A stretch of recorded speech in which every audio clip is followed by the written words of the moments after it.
Ja, willkommen hier beim Motorrad-Wochenende in Sinsheim.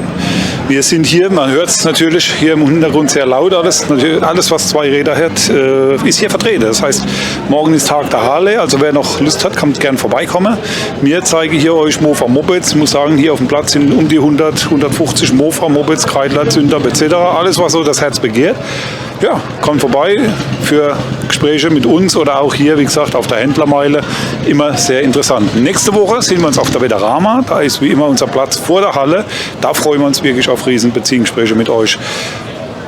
Danach zeigen wir euch dann auch, wie versprochen, weil wieder immer die Anfrage kommt, es soll ein bisschen was aus unserer Sammlung vorstellen.